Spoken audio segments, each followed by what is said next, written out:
how to say ladies and gentlemen in gender neutral terms. Hey yo, hey yo, hey yo.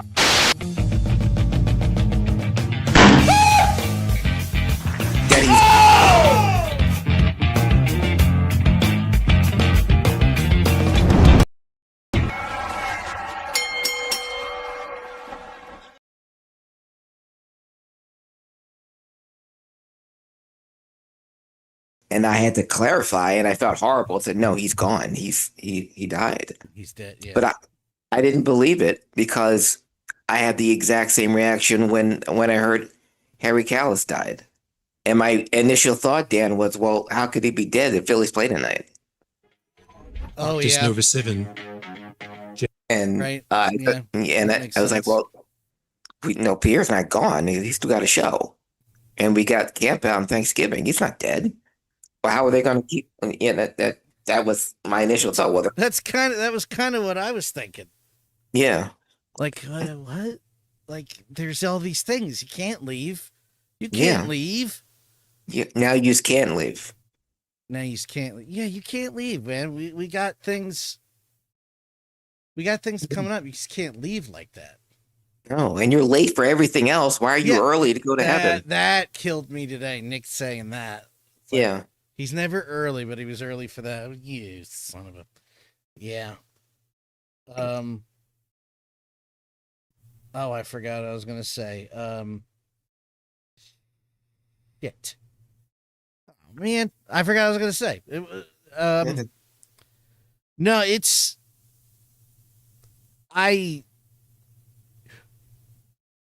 there's a lot going on in this country, in the world. Nothing I just said was controversial or unknown.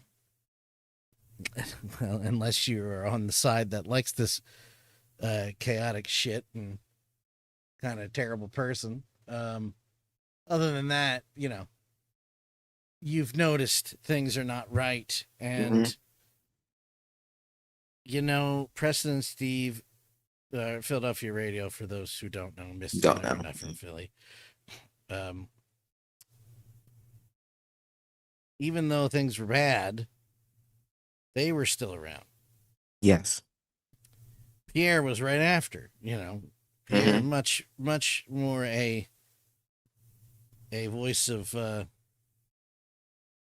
love and peace. I mean, he was a hippie from from the '60s. Damn from the '60s, from San Francisco, the heart of the summer of love. it. He was of age. He knew what was going on, And I've never seen somebody or heard somebody be this professional. He never revealed anything very personal about him, politically or otherwise, which means Reddit users are terrible. By the way, Preston Steve Reddit, most of you are okay. There's a few of you that are just absolute garbage people. And I wish nothing but the worst for you and only you. Yeah. But he just always pushed a message of love and peace. And he was able to do it without doing the sides thing, and just crazy for 44 years how he was able to do that. And now, he's gone. He was one of those guys that, listen as much as you can, but like if you weren't listening, he was there, so it was okay. Things were okay. You didn't have to hear him every day. You knew he was going to be there. And he's not there no more. I don't think Preston and Steve, I don't think the MMR family in general has been able to process it. No.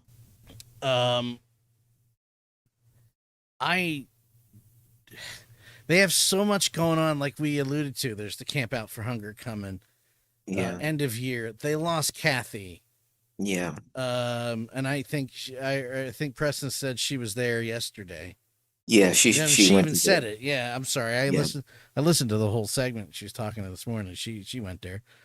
Hmm. But they lost Kathy. It's been, I don't know, on and off since 2018, just hit after hit after hit Hmm. to that radio station. And for those not in the know, Craig and I both grew up in the Philadelphia area. Craig's still in the Philadelphia area. God, I wish I was still in the Philadelphia area sometime, most times. And WMMR has been, they started in 68. Yeah, 68. Hmm. And has, through all the ups and downs of terrestrial radio, has stayed the course. Yeah. They've been through multiple changes, Mhm. countless changes, one including Yeah. Pierre in the morning. Hmm. But they're still active with Yeah. most of the time live DJs. Yeah. And that was our claim to fame. That, I mean, it's still after from 1968, they're still the nation's only rock station that it's never changed formats. It's always been rock for past 57 years. They there were they had the claim of being the last radio station that 24-hour live people on the air at every day. If you call them the station, you'll get someone live. Well, that's no longer. But the one constant was Pierre um, in everyone's life, and people that don't even have never listened to a radio in their lives know Pierre because of their moms and because of their parents. Uh, Pierre told a story about a little girl that came into his studio in the 70s, and then she came back when she was a mom, and then her child had a baby, and then they all came. So there's generations of people that grew up listening to Pierre Robert. I've only been associated with MMR since 2008, but I Only. knew only, yeah, I mean, but it's a long time already. it is a long time. But you're hearing from people that know nothing but Pierre, and Yeah. I only knew him from the billboards with his long flowing hair that took up two billboards. And I just knew him as Remember that guy. billboard. Yeah. Yeah, it was iconic because again, it was Philly. If you never listened to a single, and I just knew he was on the air. I know he was a radio guy, but I didn't know, never heard anything. Um, that's not true. When I recorded the Monsters of Rock show when it was at JFK Stadium, and I recorded it live off MMR. MMR did the whole thing live, and he was interviewing Van Halen, uh, Van Hagar at the time, before they went on stage. So that was the first time I heard his voice, and he was describing it. Van Halen headlined the Monster of the Rock tour that year. I think it was '86, and I taped the whole thing off my cassette radio, and that's the first time I heard Pierre Robert. But when I became associated with MMR, 2018, when I first went on the show in February 2008, sorry. And then I did the show. The next time was the St. Patty's Day show. But the whole time, and this was the success of my one hit wonder song, and I was a big deal back then, kids. But people that grew up on MMR, did you meet Pierre yet? Did you meet Pierre? I'm like, no, no. And it wasn't until I got it the first time I was on the show was February. I didn't get actually in the studio until April. But there's still a question: did you meet Pierre? Did you meet Pierre? And I'm like, no. And so when it became a thing, when I was a semi regular guest, when I'd be in the studio, when Pierre would come in, this is back when the audience there used to be an audience. You could actually watch the radio show, and there were seats in there for people just to watch the show and be like audience members. when Pierre would come in the studio, I would be the first one to stand up and start clapping. And that was like our thing. And Pierre had a lot of things with a lot of people, but our thing was when he entered the room, I'd stand up and start clapping. A couple times he gave me a quarter when I did that. But I did it. Fuck. Not to be, yeah, and I wasn't doing it sarcastically because I understood who he was. Yeah.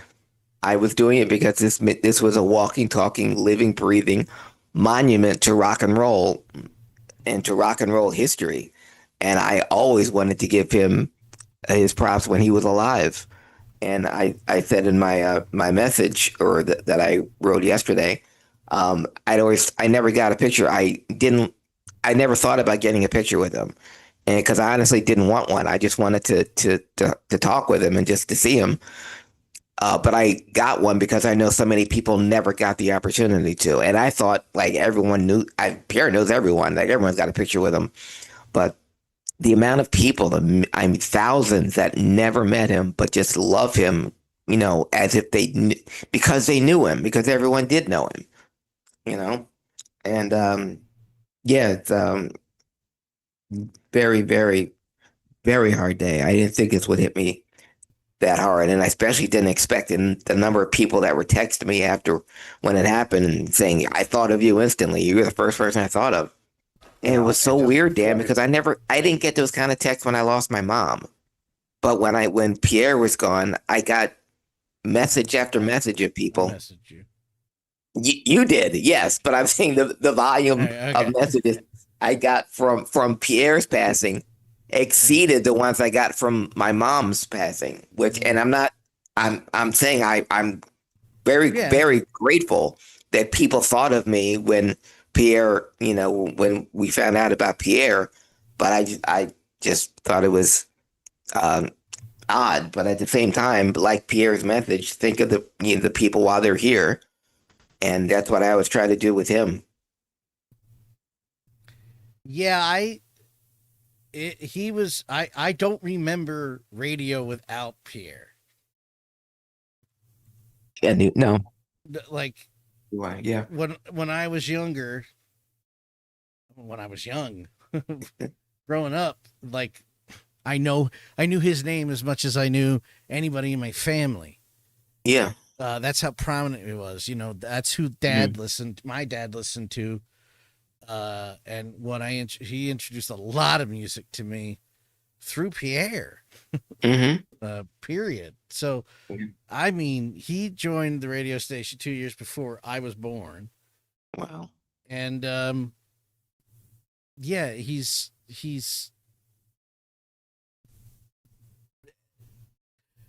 Phil. There's not going to be Philadelphia radio without him. No. I don't see. I think the point. I don't know how to say this. When the stuff with Beasley started, publicly, it started happening publicly, and more prominent people were being let go. In the midst of all that, they tried to get rid of Pierre. Oh yeah, yeah. I think we talked about it on the show. Yeah. We've talked about it before too. But it was hard because WMMR, Preston and Steve announced it on radio, then WMMR socials announced it, and it started bubbling through all the news programs and everything locally and nationally, Rolling Stone. Yeah. But I forgot who posted the article, but I saw that. What's up, Frankie? Good to see you. I saw that Beasley put a statement out, and I know they had to because he's an employee, the parent company, But at the same time, I was like, They quoted Caroline Beasley, and I was like, never gonna forgive you. never gonna forget what you did to this station. You've piece by piece just been taking legs off this this body, limbs off this body for years, and you tried to do Pierre, and Pierre got his lawyers involved and said, I don't think so. And through that and all the dismantling of WMMR that's been happening, and Beasley in general, I was starting to get a little hopeful about this one thing. I'm like, the MMR is going to chug on. It'll be okay. Yeah. This seems like the soul's gone. The soul is gone. And that's not taking anything away from Preston and Steve, which has become my favorite thing on that station. But there's a lot of people I was not aware of that did not know what Pierre meant to that station and what he brought to the table and what he did and how much he was involved. And I read a lot of, I went to a lot of places to read yesterday, Facebook, Twitter, Instagram, the dreaded Reddit, which was 98% positive. There's this one guy, there's one dude that had nothing nice to say. And we just didn't really pay attention. But there's a lot of people also surprised. A lot of the way I am, a lot of the reason I am the way I am is because of listening to Pierre for so many years. Yeah. I'm a little angrier than Pierre. Yeah. Oh yeah. A little angrier. Although if you do Pierre, maybe not so much. Not that he was angry at people. It just something went wrong in the studio. God damn it. And the F word was very very prevalent in Pierre's vocabulary. First clip I watched after listening to MMR for a couple hours was him dropping the F-bomb on Preston Steve years ago. Wow. When he meant to not to, and he just brain went right to the mother effer. Immediately put his hands up. Sorry about that. I just love that it's sorry about that. But what radicalized you? Pierre. Yeah. Pierre Robert did. Peace, love to everybody. It's not that hard. Care about your fellow man or woman, citizen, literally.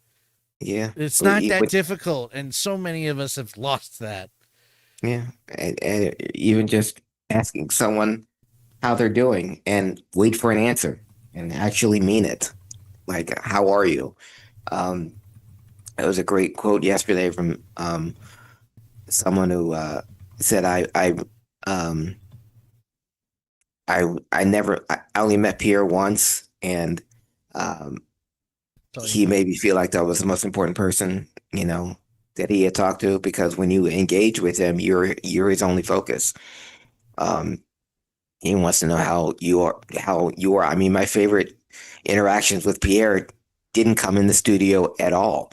When I was on the show on Preston Steve promoting My Life in 19 Inches, and I was talking about, just for a second, telling your story. And I was talking about my love of television, and I finished the show.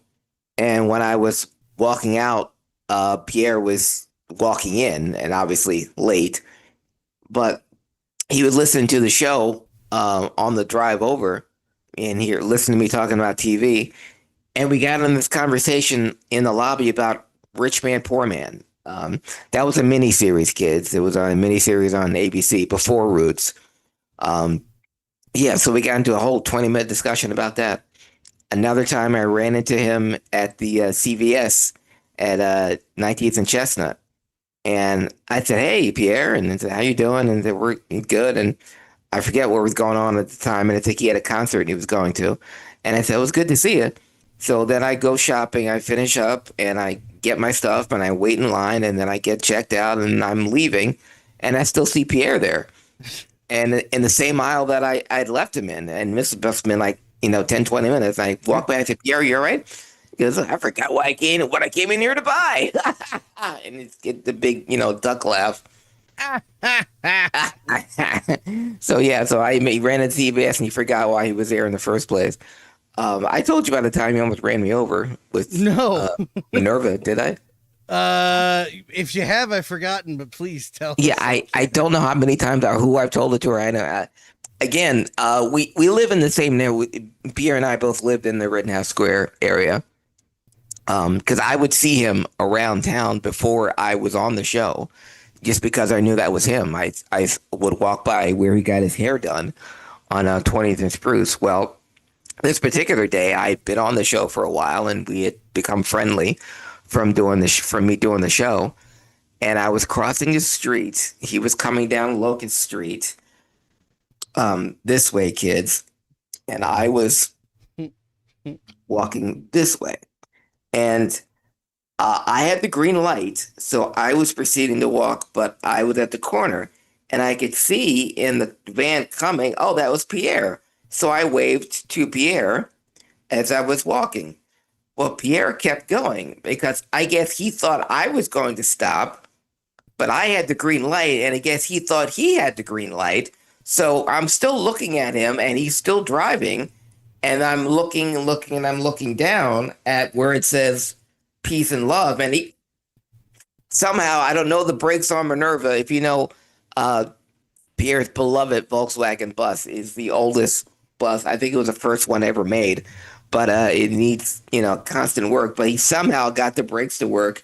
And yeah, just, he kept going, and I kept walking, and he kept driving. And I guess he thought he had the green light, and I had one, which is why I was walking, but yeah, so he almost ended me right then and there. Nice job. Yeah. That's great. I love that this site's working so much. I was trying to show everybody Minerva, but, well, you get the idea. It's there. There's Minerva. Yeah. It's he wasn't a great driver. My dad gave him a ticket in the 80s for parking in a handicap spot. in a fire lane. Just it was at a club. It might have been Mahorn's. I don't remember. But yeah, he was finishing it up as he came out, and he said Pierre just laughed. Thank you. Signed for it. Got the autograph, and No. that was it. Don't know if he ever paid it. Who knows? Probably not. Yeah. Probably not. But yeah, Minerva's going to be under. Man, I don't even know. Did you listen to the show today? Oh, I watched. Yeah, I was the whole watching. thing. Yeah. Okay. Yeah, me too. I watched it. I had to. Sometimes it's good to give a good cry. Yeah, and laughter through tears is one of my favorite emotions, and there was a lot of that today. People were, the stories, the producers row that they had of when talking about their adventures with Pierre and being their producer. Bill Weston's story about Pierre. Listening to him, but they hadn't even met yet, but listening to Pierre talking about the grass between his toes for 7 minutes, and Bill saying, "Oh, that shit's gotta stop." As soon as I'm program director, we ain't doing that shit no more. Never stopped. It never stopped. No. Never. No. Oh, I felt bad. Oh, Ryan. Yeah. Oh, Jackie. Yeah. well, no, I would absolutely Jackie, but I mean Ryan was the one that had to. Yeah. Yeah, they had to compose. He was the one that made the. He's not home. I mean, he's not at work. Let me go. Yeah. Go to his house and. Yeah, he had to be the one. Yeah. Yeah, that's Yeah. you never forget something like that. No, and I know the amount of people that wanted to call in. I got through on the hotline, but even that was like, we don't have, because I know Preston wanted to get to the people that have been waiting for hours at a time. And I called right before Jackie and right after it was Jackie, then Pierre's niece. and they came back on and said, Craig, I don't think we're gonna have time for you. Yeah. And it's no, I because I debated it, and I was like, eh. yeah. I don't think I'm gonna bother tomorrow. It's just they don't need me. You know what I mean? They don't need me for this. I was thinking the same thing. But get, I did want to call just because I spent so much time there, with him, Yeah. and Yeah. felt like, and you too, part of the MMR family when I was one of the people that texted me with Allison Dunlap. Oh yeah. Yeah. Great, wonderful. But I met her through the show, and like so many people I know because of the show. And when you become part of that family, no matter how circuitous, whether you do the website or you do a song 17 years ago that became a hit, you're part of the the MMR family. Sampled. Yeah, Thanks, buddy. Thanks, buddy. Yeah. Yeah, trying to poke holes in it. That false god. That false prophet stole that song. It's actually Eric. Yeah, thank you. No. I don't know if you've heard of this thing called hip hop. Yeah, doing it for years. Sampling things for years. Anyway, no. And the song was 10 years old, so any hip hop artist could have used it. And I was gonna say, yeah, it was 10 years. No one did. So, I did, but you did. But being a part of that, you're part of that family now. You're part of that, and I guess that's why so many people contacted me after Pierre left, because you're connected. You're all, one, a part of a huge, family. And I've gotten to know them over the years, and getting to know Pierre, and being friendly with, and hearing him, hearing his stories, just talking with him, just running into him and just saying hey, and seeing him as a person. But so many people don't, either never got the opportunity or just were so starstruck. And they talked about it on the show today. They would say, "Oh, that's Pierre. You should see this Pierre. Yeah, it's Pierre." There. Rock stars or band members would come in, look at other DJs, go, and then they'd see Pierre. Oh, Pierre's. Oh, wait a minute. That guy, somebody. Okay.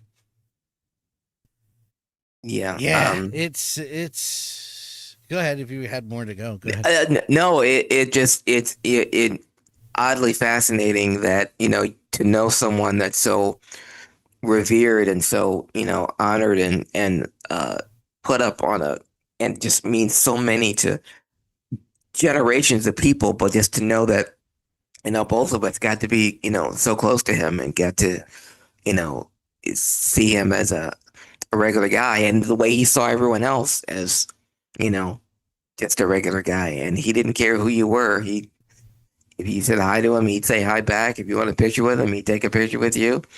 He'd shake hands, and just he's everything a good human being would be. I love the idea. Excuse me. I didn't sleep at all last night. Just I did kind of on and off of MMR. I just love the idea of him handing you a quarter. Oh yeah. Thank you. He's the one that told me to get off of 5-hour energies. I never really had a lot of 5-hour energies, but one of the few times he'd ever see me is when I'd be in studio during Preston and Steve's show. And I hate 5-hour energies, so I would, I'd pour it in an orange soda. Okay. And try to drink it that way. And after the show, the last time I ever had one of those, we get into the elevator together. He's going to go down and get something to eat before his show starts, which is funny because, he's already late. Yeah. And he's like, we're striking up a conversation. He strikes up a conversation. We're talking. What are you drinking? It's like, well, it's orange soda, but there's a 5-hour energy drink in here because I am tired. I don't get up this early. He goes, oh, for God's sakes, get a coffee. Don't drink that fucking thing. I never ever drank another 5-hour energy. Wow. I was just worried about the drive on the Schuylkill. Like, I gotta stay Yeah, of away course. from this. Yeah. God, yeah, there are dozens of interactions with him.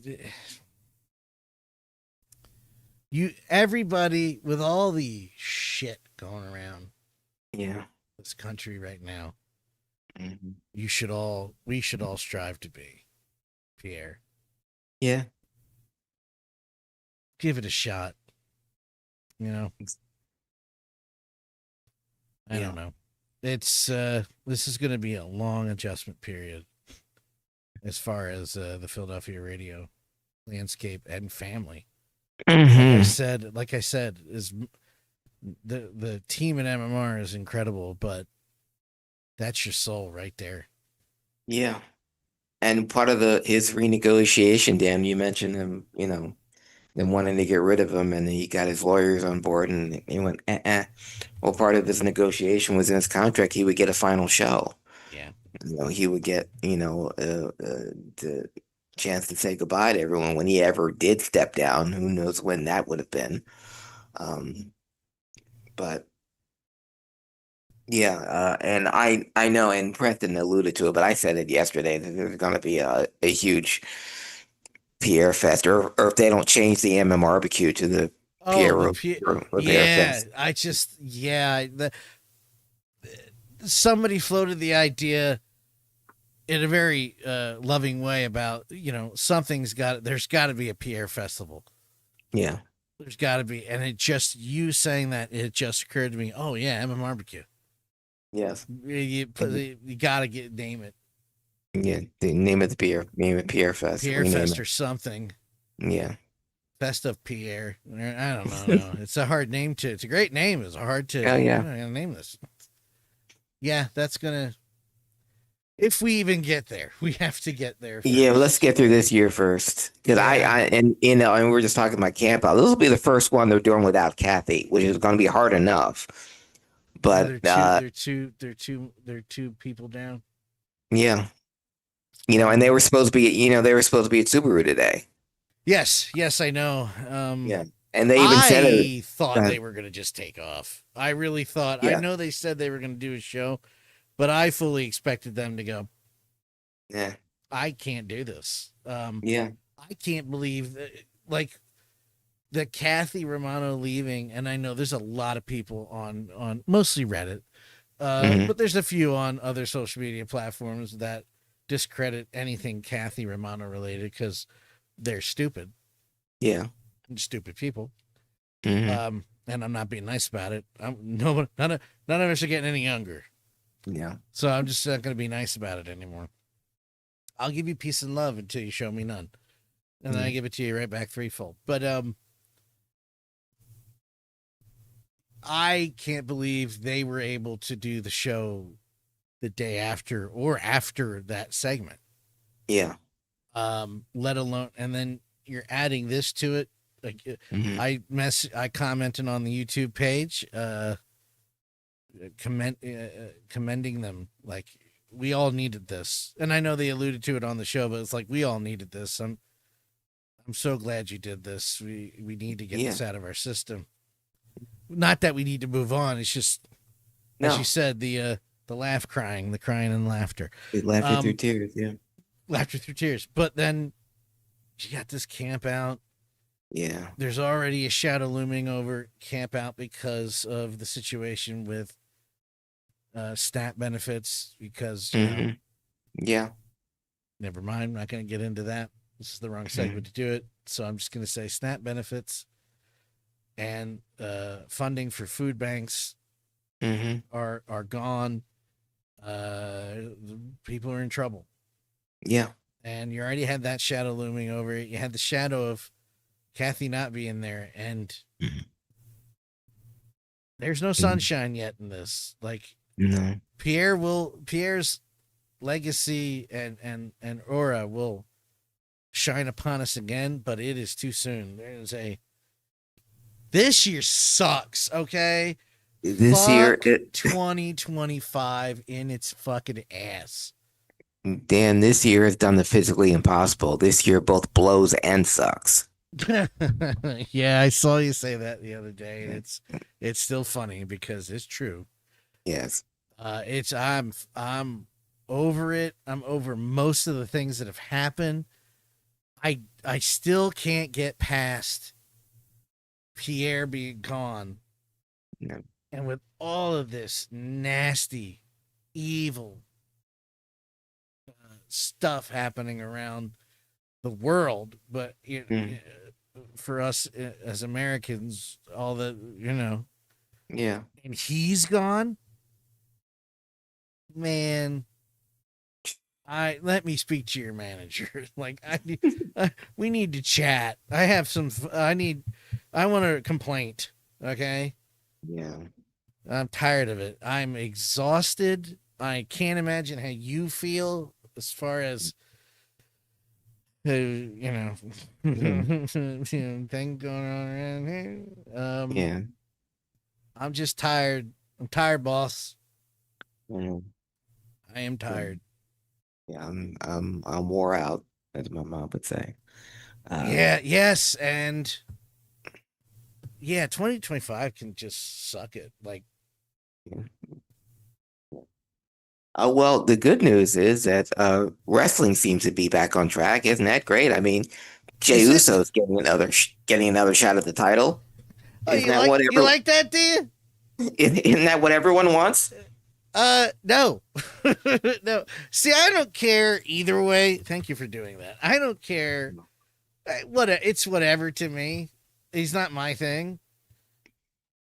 But I don't begrudge other people that want that, but it's starting to look like that people don't want that this time. Yeah. Yes. Just going out on a limb here. Yeah, and I'm going out and Dan, because I'm looking big picture here, because I've made my thoughts and my feelings about Jey Uso very clear on this very podcast multiple times.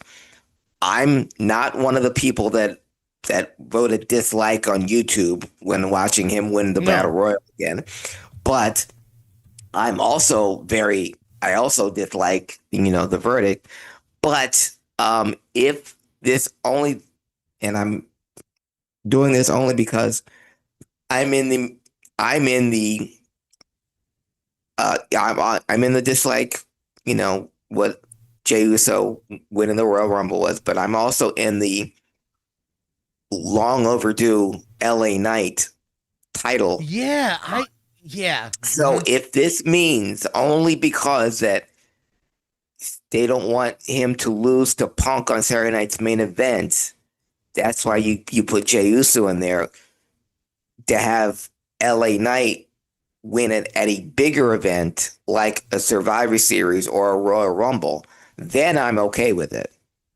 But everything was lined up because Saturday night's main event is LA Knight's birthday. It's in LA. So that's why I thought we were heading that way. But first of all, Punk doesn't win, then 2025 is then truly the single worst year in the history of recorded time. Then I know that this year is fucked. But yeah, and because it's bad enough you have LA Knight do yet another job. And I know Braun Breaker is the future, but you could have had Braun Breaker go over anyone else except LA Knight. Because as over as he is, if you keep beating him, it ain't gonna help. So I that's why they got to pull the trigger on an LA Knight title run. What the hell are they waiting for, dude? I don't understand. Well, the big thing was not the big thing because it was very inauspicious.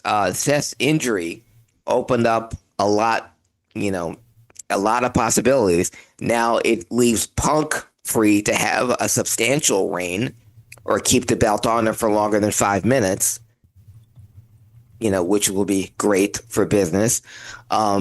It speeds up the Braun. it speeds up the Braun Breaker turn that was going to happen eventually, probably next year sometime, but they speed that up. So now Braun's in the title picture. They can do something with Punk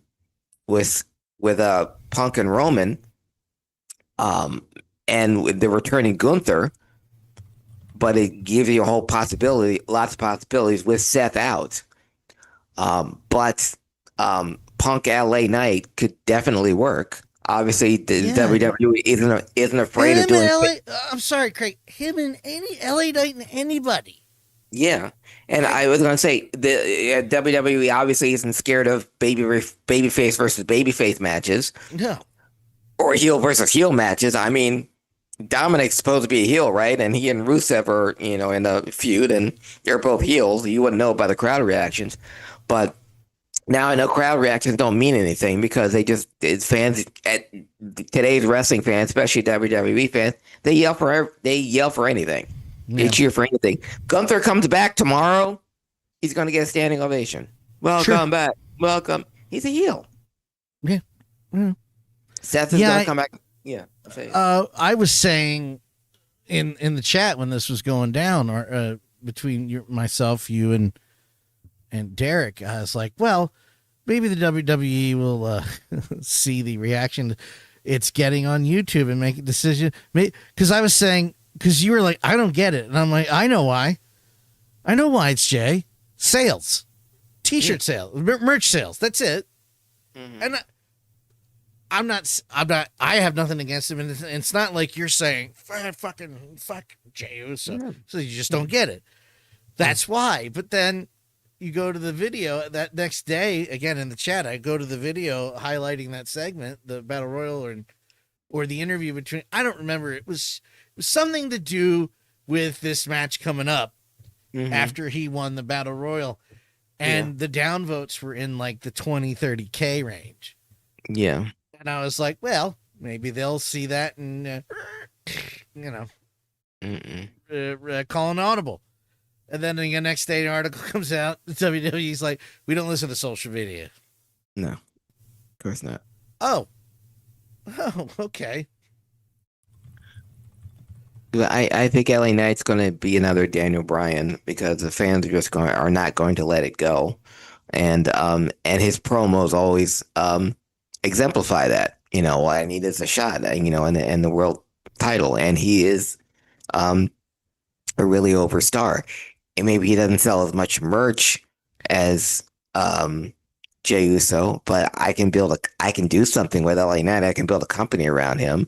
Jey Uso this week made some noise on the press on social media that I'm more than an entrance. I'm not just an entrance. Afraid to break it to you, kid, but you are just an entrance. I can't name a great Jey Uso match. I sure as hell can't name a great Jey Uso promo because he's blown up before he says anything. They're okay. They're all right. Yeah. They're not terrible, but it's not the worst thing I've ever seen. It's not the best. Yeah, obviously I've heard worse and I've seen worse wrestlers than Jay, but bottom line, Dan, if I'm starting a wrestling company, I'm starting from scratch. I ain't starting with Jey Uso.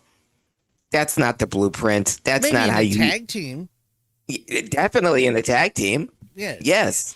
And that's why that's what the one thing he didn't want to be pigeonholed in. I will always see him. It's a reason why he's pigeonholed. He's a tag team wrestler. He's nothing more than Jimmy's brother.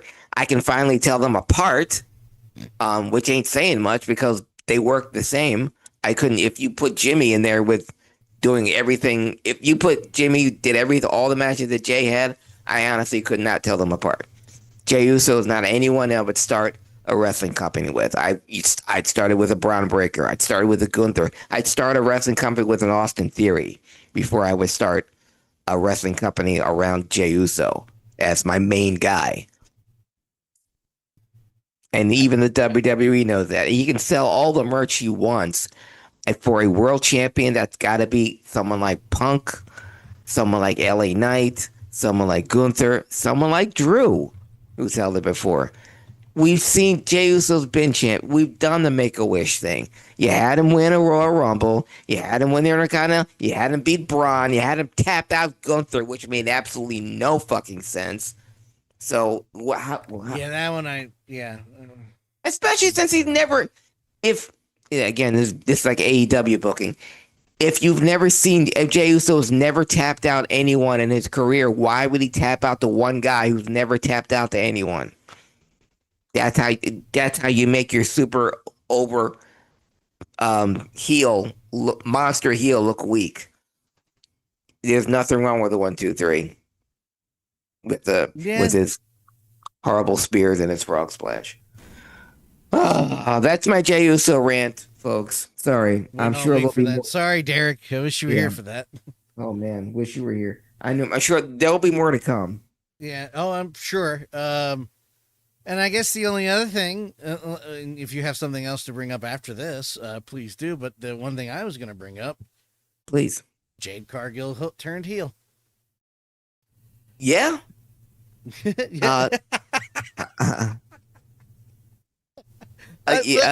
me say, mm-hmm. I have zero issue with Jade Cargill.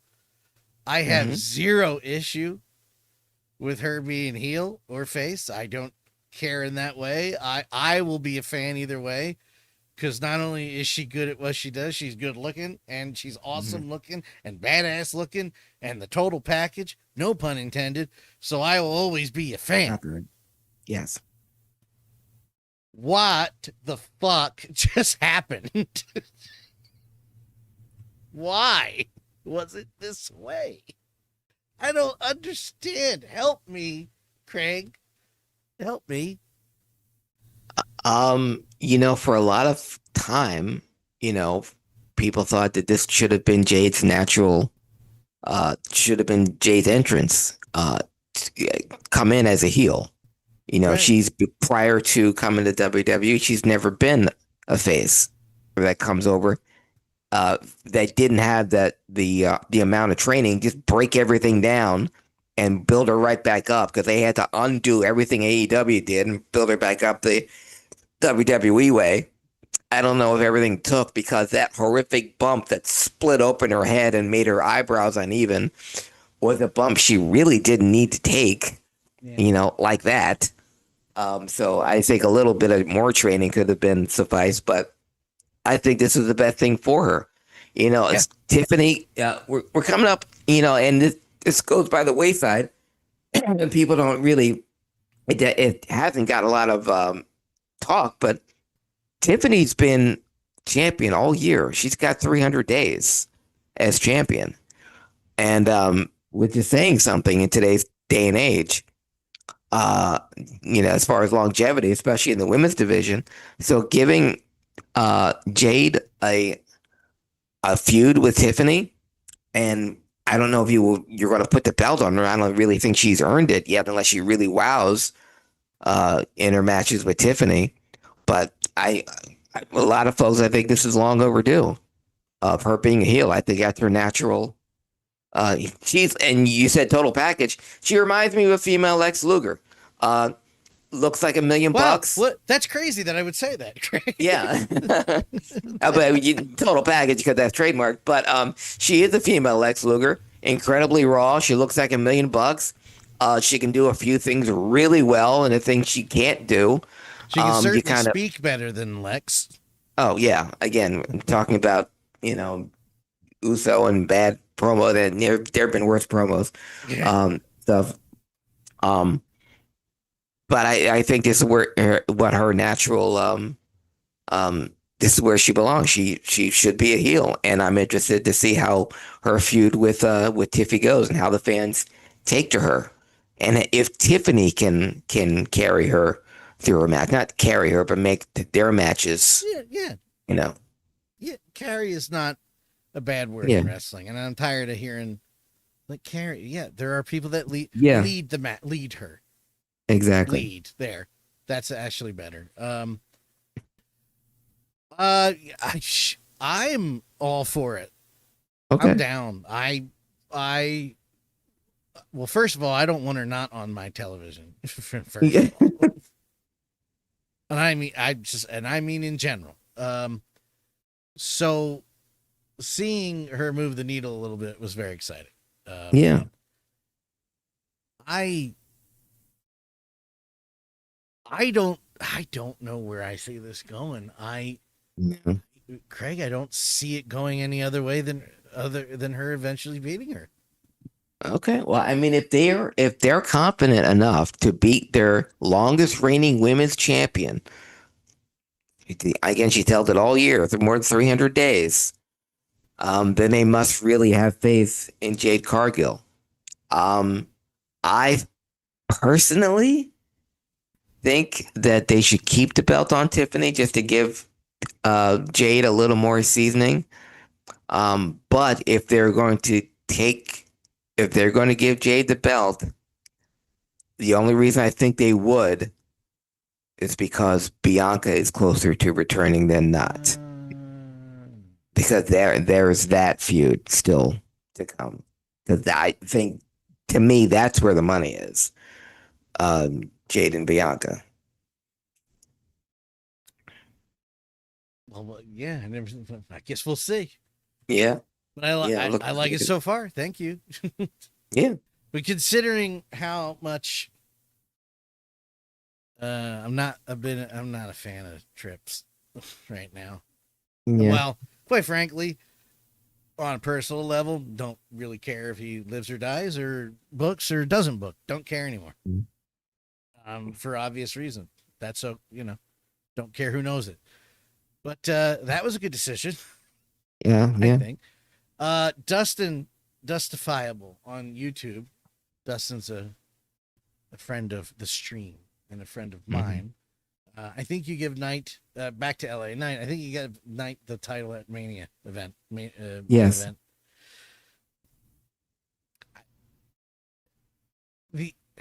The perfect way to make up for the fact that you have underutilized LA Knight for damn near 2, maybe 3 years,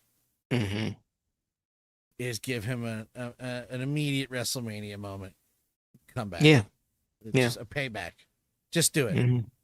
Just do it. Don't be a coward. Just do it. I'll say what I said 2 years ago when we were saying damn near the same thing, Craig. There is nothing LA Knight has done or shown me that makes me think he couldn't be the guy. There's no reason. He looks good. He moves great. He's a good wrestler. He can out-talk most people. What the fuck are we doing here? Yeah. Have him win the Royal Rumble. There you go. I don't know why that's so hard. He never won a single battle royal. Because all the battle royals he's been mean something. And do you realize that the LA Knight fought Roman Reigns at Crown Jewel once? I mean, it seems like it was 2 years ago, but he had title matches. He had #1 matches in sold out stadiums against Roman. And he won the US title. He beat Logan Paul at a WrestleMania. Huge pop. Because Logan Paul winning would have been, ooh. Yeah. But that was, a strongly worded letter, Craig. I mean, and they took it off him because, Shinsuke came back and he had a tour in Japan. They wanted him to be U.S. champion for their tour of Japan. Okay, it sucked, but all right.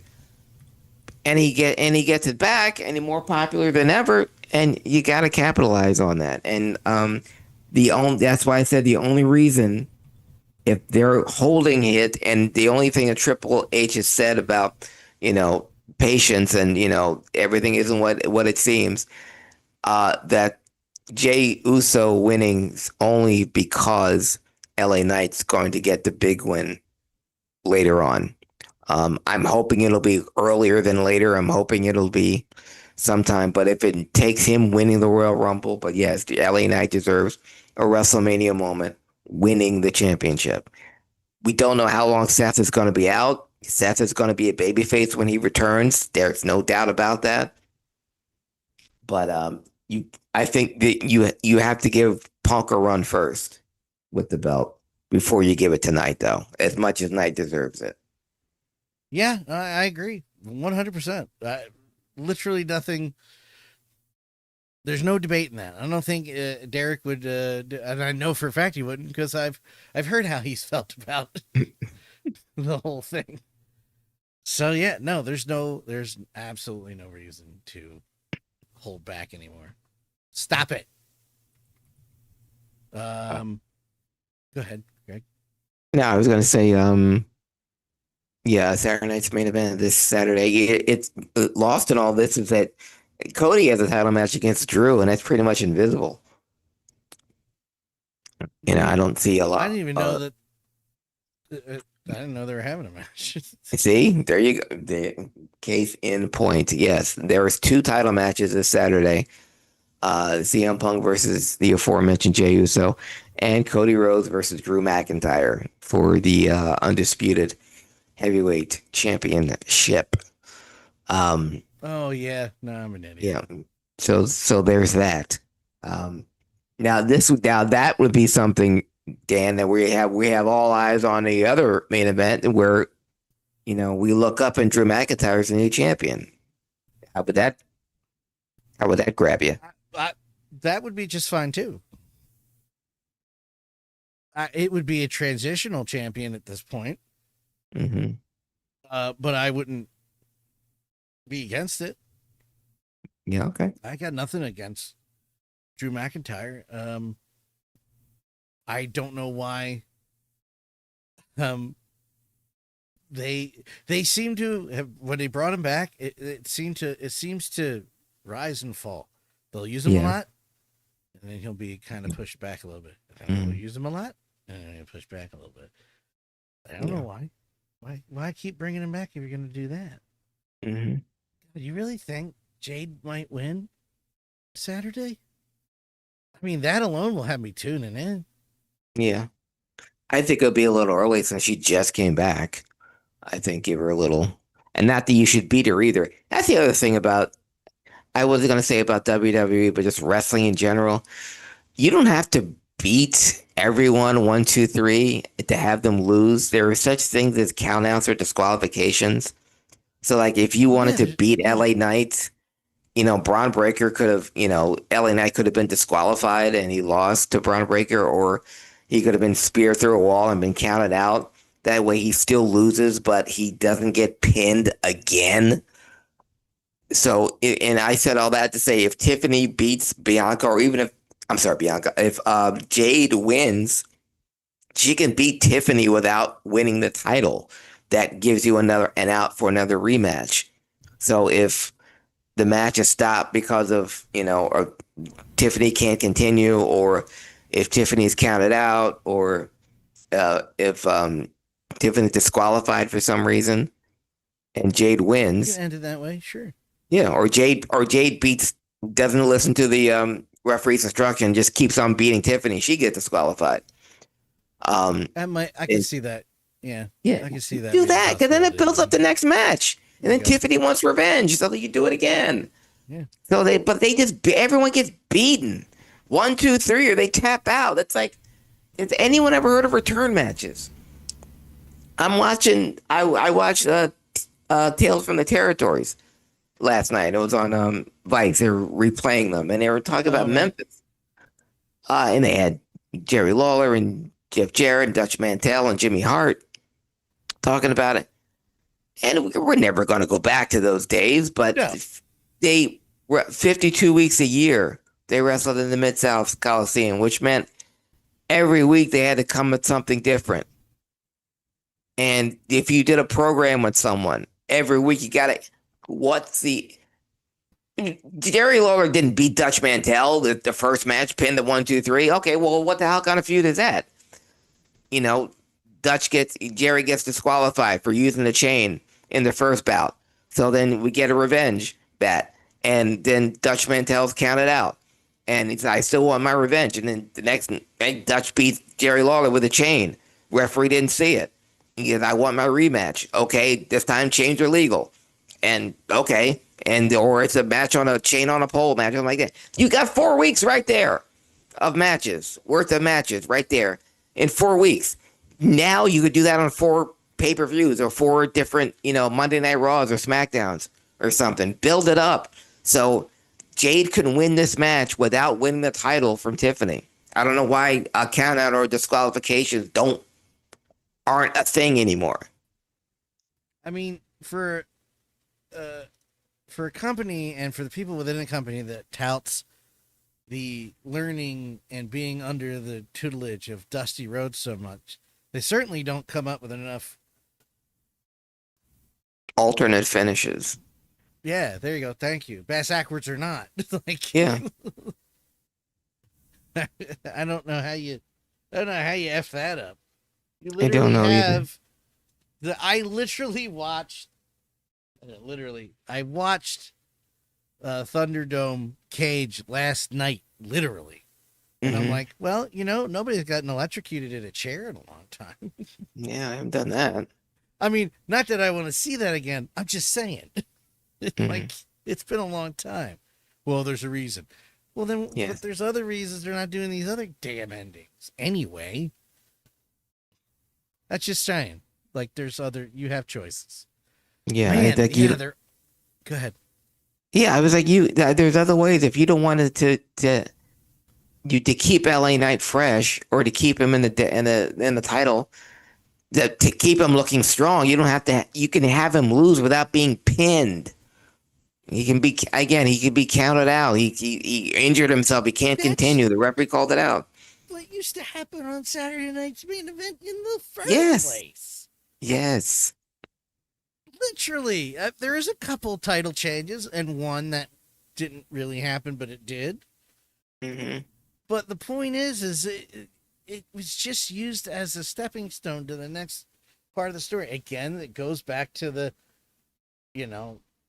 24/7 connected to streaming social media thing. We're going to tell a story that used to take 2 years and a month and a half. Yeah.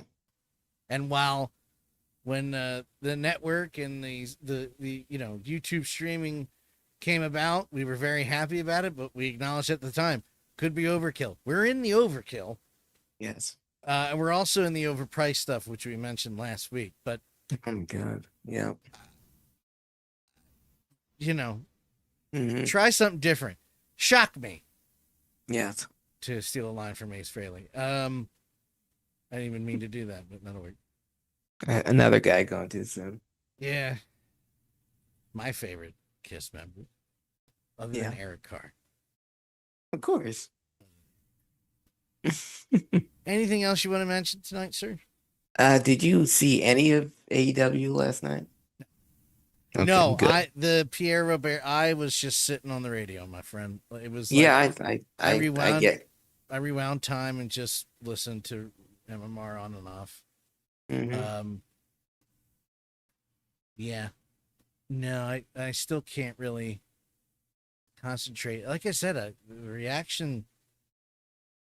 Look at me. I thought I was never. There's no way I thought Pierre was never going to outlive me. No. He's a year younger than my dad. I was like, I'm not, I'm not outliving this fool. It's like, no. Wait a minute.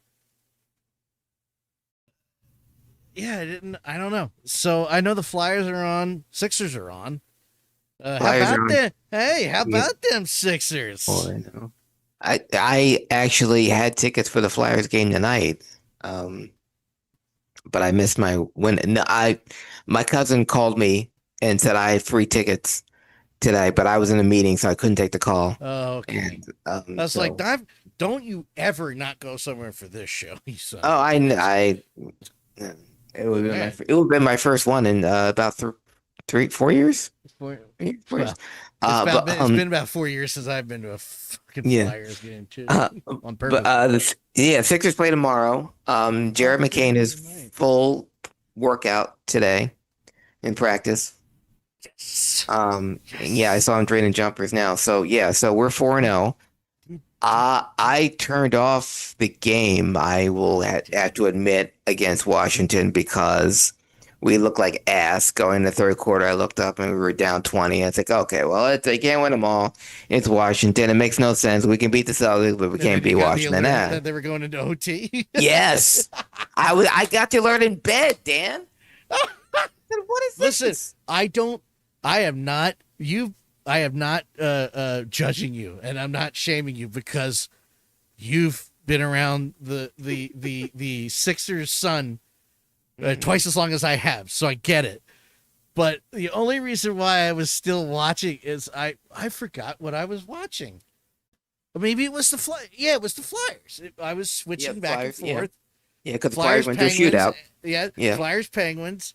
And speaking of, they both went to OT. So I kept, the only reason I turned it off was because I was switching back to the Flyers because hockey is my favorite sport. So basketball does take everything takes a back seat, but basketball is right underneath hockey. And I kept going back, and I'm like, it's not happening. Go back. And Flyer again. And I go back and go, huh. Oh, well. Yeah, whatever. Go back. And then I go, I literally, at one of the times I switched back and forth was I think they got 5 points in like 20 some odd seconds to go up 1. And I was like, oh, we're going to do this. And then they went down in OT, and then they were like, nah. And I guess the point I was making was, because I was shitting all over Daryl Morey in the offseason.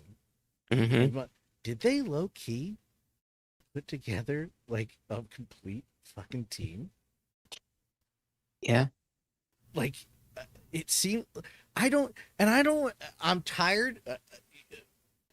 I don't want to hear about Embiid playing a full season anymore. How old is he? He's 29. Okay. He's 29.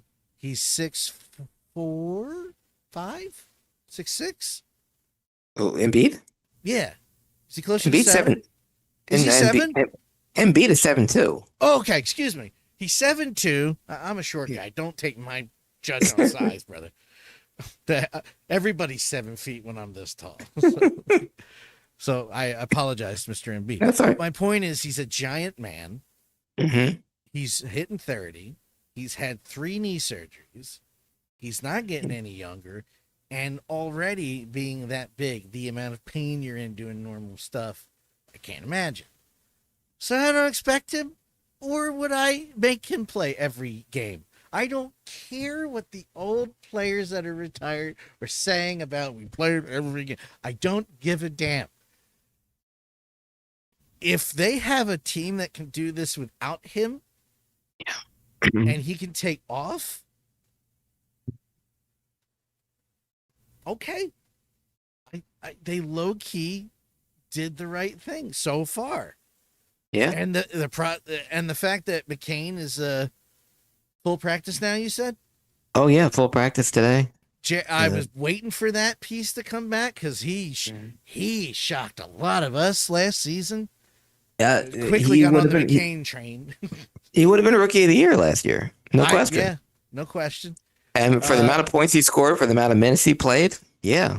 And you add Edgecombe to that, who has been lighting fires on the court, figuratively, every single game.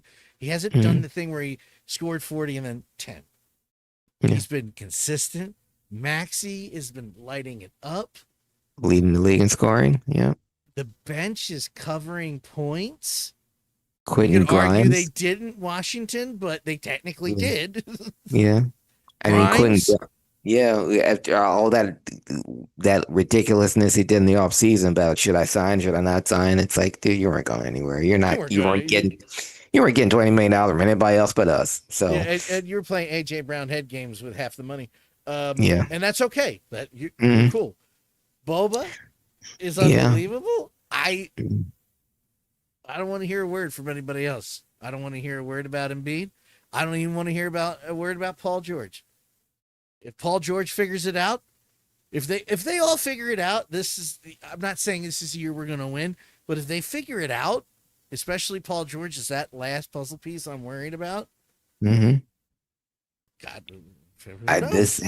and especially now, Dan, with the East being wide open the way it is now, with Boston and Milwaukee not being anywhere near what they used to be, and both beatable, the Sixers are something that they haven't been in a long time. They're both young and athletic.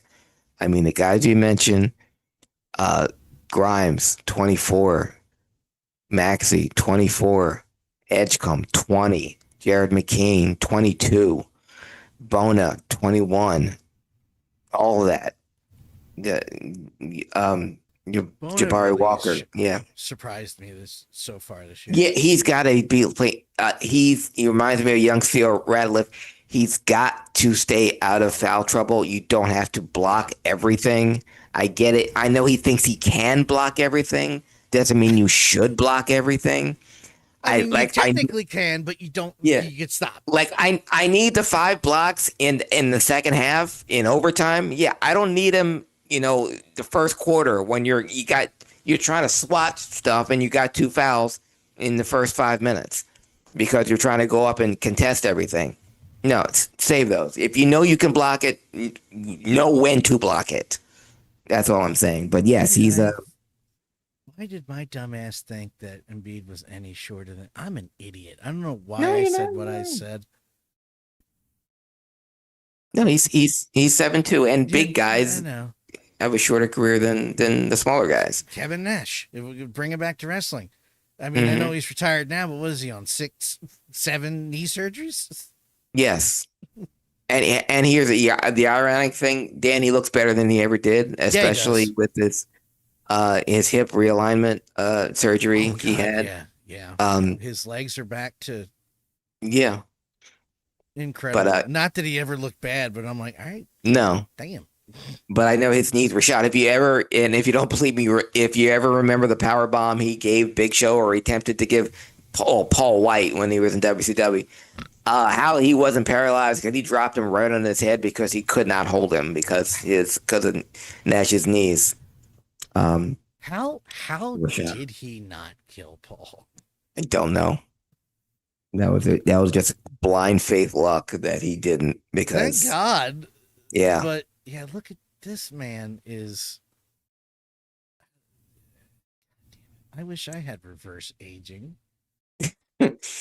And speaking of WCW, this is the week of a lot of anniversaries. So I treated myself. You treated yourself to the Thunderdome cage. I watched the. That wasn't a treat, by the way. It was more just laugh. This maybe the single best pay-per-view match I've ever seen. Obviously, to me, the greatest match in WCW history. Halloween Havoc 1997 Cruiserweight Championship of the World. Eddie versus Ray.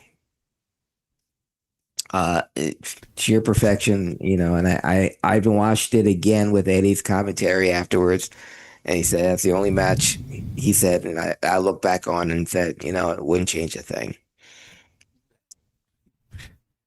From the commentary to the music to the crowd to the boys in the ring, it was. I still vividly remember watching that live, going, "What?" Yeah, just absolutely flawless. And fuck you, Eddie. Stop it.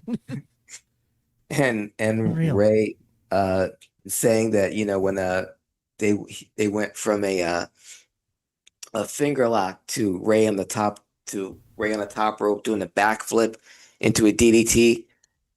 Ray said, "I've never done that move before, and I've never done it since." It only worked with Eddie. It only worked for that match at that time in that place. And yeah, like I said, that match was touched by genius. It's still, the greatest pay-per-view match I've ever seen and the greatest match in WCW history. Where would you put that? I don't want to go through a whole list, but comparing it to people that consider comparing it to classic favorites, where do you put it? I will put it, I'll put it in the above Savage Steamboat, but a little below. I'd say the Midnight Express, Rock and Roll Express match in Philly. All right. Or the Midnight Express match against the Fantastics on the first Clash of Champions. Just because the number of folks involved. And I always give tag team matches a higher grade than singles matches because you have to deal with four different individuals, and you have to be in the right place at the right time, and that has to work. But yeah, I put that in the and see now I'm getting in my head about okay, well you got to put tag team matches over here and single matches over here. So I put Ray and Eddie right alongside the Ray and Dean matches in ECW. Sure. And Ray being the common denominator, or I'm sorry, Eddie being the common denominator in both of those. And Savage Steamboat.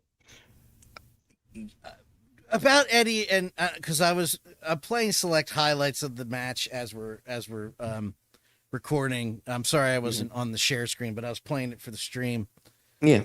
And yeah, that sequence into the DDT is great. I still can't believe that Ray gets him over the ring, out of the ring, runs across back over the rope to do a head scissors into a hurricanrana. I still can't believe he did that. That was completely improv because he wanted to do a tope, a somersault tope, but when he landed on Eddie's shoulders, Eddie didn't go back because Eddie was going. So that was out of necessity. Yeah, he turned it into a hurricanrana. Again, another move that he's never done. I think the only person he ever did that with was Psychosis, and you put the Ray Psychosis matches. I will put them up there in my top 10 because they were works of art. What did we used to call? What was Ray's finisher you called before the 619 when he did that like leg diamond cutter thing? You know what I'm talking about? That phase where he would basically do a diamond cutter but do it with his feet. He would go out of the ring and do a slingshot. Yeah. And instead of the body press, he would just kind of land perpendicular with the ring and slam their head. I got to find the match it's in. That's one of my favorite moves because like who does that? But it used to be the springboard hurricanrana, but not everyone could take that. Yeah. He would Sorry, go ahead. Yeah. Yeah, he'd jump up and do from the handspring from the jump to the top rope and then bounce off into a hurricanrana. That was his finish move in the SmackDown video game, and he would freeze in the air and then spin around like the Matrix. I think that was because X-Pac used that move where he just pick him up and just drop him in between their legs. No, I don't know what it was called. Obviously it had a name, but I don't remember. Oh, yeah. Because I know Ray didn't use it a lot because of it messed up his back a whole lot. It messed up his knees and his back, yeah. Yeah. It's also yesterday is the anniversary of Hard Times. Oh, the Hard Times promo, yeah. Yes, it's 40 years ago. Yeah. Still not my favorite Dusty promo though, but I know it's the one that gets press. I couldn't even tell you because there's so many that I've forgotten about or haven't seen that I would just default to Hard Times, but I know I've heard other ones where it's like, Hard Times is fine. The one he does after SummerSlam 90, which is the one with Sapphire where he loses. To the $1 Million Man. Yeah, that was was it 89 or 90? It was 90. That promo after on the pay-per-view after losing when he's going back to WCW, which is hilarious, but where he's like not doing Hard Times 2, but he's doing a similar promo about climbing your way up, and Dusty had me ready to run through a goddamn wall 40 years ago. That's my favorite. I was like, what the hell? Where'd this come from? And it's also 27 years, 28 years since the 3 days removed from Crow Sting debuting. Who's? Crow Sting? Crow Sting. The Crow Sting. Oh, yes, yes, yeah. He's a Crow Sting. I was like, what the hell's Crow Sting? Who the hell's Krusting? What are you talking about? Yeah, it was 28 years, really? That right there is your cheap invitation. It's still a great promo considering he can't cut one. Yeah, the only thing for sure about the Stinger is nothing's for sure. For some reason, it also got me thinking, and I went back to watch a playlist of Joker Sting in TNA. And the only thing that ruined the first moment of that is Hogan acting terribly. And I was like, this is better than I remember. And then Terry opens his mouth. I'm like, I suck. He's such a bad actor. He's so bad. But I liked Joker Sting. I'm afraid to ask how you feel about it, but I was a big fan of that. Yeah, it was different. I liked how when he was Joker Sting, how everyone was afraid of him. Even like, Bully, Hogan was, Bubba Ray was, Angle, everyone was just, yeah. The only complaint I have about watching that all back is how the commentary was. I know it was probably by design because they were trying to put it over as a tweener, not a heel, not a face. Yeah. But I'm just, as a Sting fan, I'm just thinking about all the people that have effed him over for years. And one of the main guys in this program is Hogan, and talking about how Hogan's the good guy over Sting. And I'm like, I think he owes Hogan about 13 receipts character-wise. So, like, Bischoff coming out defiant about what he did to Hogan. And I'm like, I hope he kills you, Eric. You were part of it, too. You son of a bitch. That could have been bad. But I went back watching, and I'm like, man, he was having fun. And that's what made it. Made it gold. Sir, how about now? Have we exhausted everything, or do you got one more? Anything else? No, there really isn't anything that's happened this week in wrestling. Did you see the promo for WrestleMania in Vegas? I did. Year? Was that what the feet were? No. Okay, that's separate. Yeah, that's separate, and we can also talk about that. But no, the promo, Triple H walks into a dark room and around a roulette table. And then the camera pans. There's Cody, there's Roman, there's CM Punk, and there's Brock Lesnar. And Triple H is standing alongside Paul Heyman. And so they're all placing their bets in Vegas. Oh, come on. Well, all right. I guess we'll find out. So the feat's Jericho, right? I don't know. I assume it would lend that, but there's four different. It's like there's four different promos. Oh, that's right. There's four, because I only saw the one live, and then I've seen screenshots of 3 other pairs of shoes. So yeah, you're right. One of them is Jericho. How about that? Yeah, but I don't know who else is coming back, or who else is returning. Sting. And and when will they make their return? Well, I'm sure Jericho will get a pop, or he might get booed, considering how things have gone this year. Craig, I think it's time to take my leave of you, because it is warm in this room. It is warm. And there's hockey to be played or watched. Yes, there is hockey to watch. Thank you, Misty. Thank you, Dustin. Thank you, Frankie. I know Frankie was checking in and watching on YouTube, Facebook. Craig, where can people follow you? They can follow me on Facebook, Instagram, Twitter, Threads, TikTok at Craig Ligons, CraigLiggeons. Just go to danlaw.tv and click on the social media icon of choice. That's how you find me. It's a mouthful. danlaw.tv. For Craig Ligons, the absentee, he's working in the storm and the floods. Derek McDonald. Yes. I am the above average comedian, Dick Colachico. You keep it on the paper and take care of each other. Wake up, folks, quickly for New Year's. preferably Yes. before the 1st of November. Take care of each other, please. Peace and love. And peace and love. Good night. And there you have it. It's the end of the show.